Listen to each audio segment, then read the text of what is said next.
Welcome to the Alcohol Reset, the podcast that helps you reset your habits, health, and relationship with alcohol without judgment or extremes. If you're looking to cut back, take a break, or just understand how drinking can affect your body and mind, you're in the right place. Each episode brings you science-backed insights on neuroscience, nutrition, and habit change to help you feel better, sleep deeper, and take control on your terms. I'm Mike Hardenbrook, best-selling author, neuroscience enthusiast, and habit change expert. I've helped thousands through my book and podcast to rethink their drinking, and now I'm here to help you do the same. Let's get started. Hi, everyone. Mike Hardenbrook here, author of No Willpower Required and founder of Cloud9. Ever have that moment after maybe one or two drinks where your legs just feel a bit rebellious? You know, that kind of funny feeling like your lower half has decided to go rogue. We probably all laughed about feeling a bit wobbly, but what's the real story there? What's actually happening? It's definitely not just feeling a little lightheaded. It's a genuine physical disruption of your body's ability to do something as simple as walking straight. And understanding the nitty-gritty of why this happens, well, it's not just trivia for your next cocktail party. It's really about knowing how to look after yourself better, maybe bounce back faster, and just make smarter choices when you are enjoying a drink. So today, let's unpack what's actually going on when your legs seem to, take an unscheduled break. All right, first stop on this tour, your brain's coordination headquarters, the cerebellum. You can think of it as like the air traffic control for all your movements. It makes sure everything from your balance to grabbing your phone feels smooth and coordinated. Now, when alcohol enters the picture, it kind of throws a party in the cerebellum, but not the good kind. It basically hits the slow motion button on this really vital area. And even just a modest amount of alcohol can make it sluggish. So what does that feel like for you? Well, you might notice a subtle sway, even when you think you're standing perfectly still. Or maybe a little stumble you didn't quite anticipate. Or just a slight delay, between thinking I need to step and your foot actually getting the message. What's really fascinating is that brain scans, these neural imaging studies that let scientists see brain activity. They show something interesting. Within just about 30 minutes of having a drink, activity in the cerebellum starts to noticeably dip. So way before you might feel properly tipsy, your body's precision, its fine-tuning, is already taking a hit. This isn't just a vague feeling, it's a measurable physiological change happening right there in your brain. Okay, next up, let's think about your nervous system. Picture like a super fast communication network, right? Brain and muscles constantly sending messages back and forth. Alcohol, well, it's like dropping your phone in water, essentially. It gums up the works. It significantly slows down those communication lines. Imagine trying to text while wearing like big clumsy mittens. That's kind of the interference we're talking about between your brain's commands and how your muscles actually respond. And this shows up as those delayed reactions. You see the curb, but your foot takes that extra beat to lift, or you get those kind of jerky, awkward movements instead of your usual fluid motion. And fine motor control. Things like threading a needle or maybe just unlocking your front door suddenly feels way more complicated. What's weird is you might feel reasonably okay sitting down. Your balance seems fine. But the second you stand up and try to actually move, that communication light becomes really, really obvious. Your balance can just kind of evaporate. Now let's zoom in on another key player in this whole balance game, your inner ear. Now deep inside, you've got these tiny fluid-filled canals. They're part of what's called your vestibular system. Think of it as your body's internal gyroscope. It tells your brain which way is up, detects motion, keeps you oriented. Alcohol does something peculiar here. It actually changes the density of the fluid in these canals, makes it slosh around differently than normal. And this completely throws off how your brain interprets those signals about movement and position. The result? Well, that classic dizzy feeling. Sometimes you can feel it even when you're lying perfectly still, right? And who hasn't heard of, or maybe experienced, the infamous spins after a night out? The really important point here is that this inner ear disruption, this confusion, it can happen even if you haven't had what you'd call a lot to drink. It's a direct physical interference with your body's fundamental orientation system. And it's not just about the messages getting garbled on the way. The muscles themselves are also feeling the impact. See, alcohol is essential nervous system depressant. What that means is it basically dials down the effectiveness of the signals your brain sends to your muscles. So even if your brain is trying its best, saying, okay, leg, move now, right? The message gets weakened or confused on arrival. This leads to actual muscle weakness, slowness, and just a general lack of coordination. You might notice your posture starting to slump a bit, or your walk turns into that classic wide-legged, unsteady kind of gait, the one people associate with being drunk. And suddenly, basic things like just standing up from a chair or climbing a few stairs can feel like a huge effort, like climbing a mountain. It really feels like your body just isn't cooperating, no matter how hard you mentally try to make it work right. Okay, another big piece of this puzzle: hydration, or rather dehydration. You probably know alcohol makes you need to bathroom more often. It's a diuretic.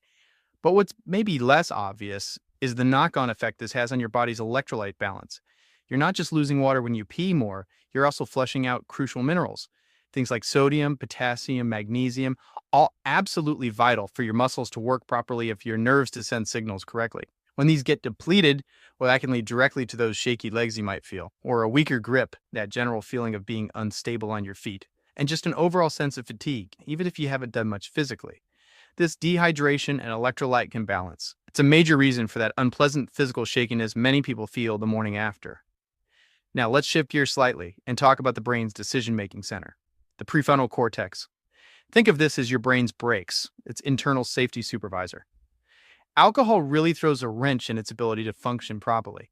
This part of your brain helps you assess risks, make sensible choices, control impulses, and importantly, it helps you judge your own level of impairment, including your balance and coordination. When alcohol dampens the prefrontal cortex, your perception of how unsteady you actually are can get seriously skewed. You might genuinely believe you're perfectly fine, totally coordinated, even when, objectively, you're not. And this can lead you to push yourself beyond what your body can safely handle. Maybe you think you can still nail that tricky dance move or walk that uneven path, even when your body is sending clear warning signals. And that, unfortunately, is where a lot of falls and injuries happen. Your body's wobbly, but your brain's alarm system has kind of been switched off. On a related note, let's touch briefly on nutrition. It's actually quite relevant here. When your body is working hard to counteract all these effects of alcohol on your balance systems, it burns through certain nutrients faster than usual. And some specific nutrients are really important for helping your body recover its equilibrium. For example, vitamin B1, also called thiamine. It's absolutely crucial for nerve function and muscle control. Alcohol can deplete B1 levels pretty rapidly, and even a mild deficiency can start messing with your coordination. Then there's something called N-acetylcysteine, or NAC. It helps your body produce glutathione. Glutathione is a major protector against something called oxidative stress, basically. Damage to your cells, which can definitely impact brain areas involved in movement. Interestingly, both vitamin B1 and NAC are key ingredients in Cloud9's Daily Restore formula. But even beyond supplements, just focusing on a good diet helps. Plenty of leafy greens, whole grains, rich foods, these all support your nervous system's resilience and ability to bounce back. So who needs to be particularly mindful of these balance issues? Are some people more at risk? Well, yes. People who drink fairly regularly, even if it's not huge amounts each time, can become more susceptible over time. Also, age plays a role. As we get, let's say, over 40, our natural balance mechanisms might start to decline a bit anyway, so alcohol's effects can feel more pronounced. If your diet isn't consistently great, maybe low in those B vitamins we mentioned, you could also be more vulnerable. And certainly, if you find you consistently experience significant shakiness or brain fog after even just a small amount of alcohol, that's probably a sign your system is particularly sensitive to these effects. Okay, so knowing all this, what practical things can you actually do? Let's talk tips. First, pacing is key. Try to aim for roughly 1 standard drink per hour. This gives your body a fighting chance to process the alcohol without getting totally overwhelmed. Second, always try to eat something substantial before you start drinking, and maybe eat a snack while you drink. Food slows down how quickly alcohol gets absorbed. Third, hydrate. And specifically, think about electrolytes, not just plain water. Drinking something with electrolytes, especially before you go to sleep, can really help minimize those next day muscle cramps and dizziness. Fourth, build in some alcohol-free days each week. Give your brain, your nerves, your muscles a proper chance to rest and fully recover. Fifth, the day after drinking, focus on gentle movement, maybe some light stretching or an easy walk. It can actually help re-engage those balanced pathways. And finally, as we touched on, pay attention to your nutrition. Focus on those B1-rich foods, antioxidants. And if you do drink regularly, maybe consider targeted nutritional support like Daily Restore to help cover your bases. So let's wrap this up. The next time you or maybe a friend jokes about feeling like their legs have a mind of their own after a couple of drinks, remember it's way more than just a funny feeling or being tipsy. Alcohol genuinely disrupts multiple complex systems in your body. Your brain, your nerves, your inner ear, your muscles, all critical for staying upright and coordinated. But here's the good news. For most people, these effects are largely temporary. And with the right strategies, pacing, eating, hydrating, supporting your nutrition, they are highly manageable, even preventable to a large degree. So maybe take a moment to think about the actual science behind what your body goes through when you drink. Understanding it might just shift how you approach social events, encouraging you to prioritize your well-being, one steady, intentional step at a time, and hopefully keep those legs feeling like reliable partners on your journey. Thanks for tuning in. That's a wrap for today's episode. If you got something out of this, do me a quick favor, leave a rating and review on whatever podcast platform you're listening on. It helps keep the show going and would mean the world to me. Got ideas, comments, or questions? Shoot me an email at mike@trycloud9.com. I'd love to hear from you. And if you're looking for extra support, check out Cloud9, makers of Daily Restore, a once-a-day supplement to support your body from alcohol's effects, and Rise and Unwind AM/PM, a 24-hour combo to curb cravings, balance mood, and improve sleep when taking a break. Go to trycloud9.com and use the code PODCAST to save 15% on your next order. Thanks for listening, and I'll catch you next time.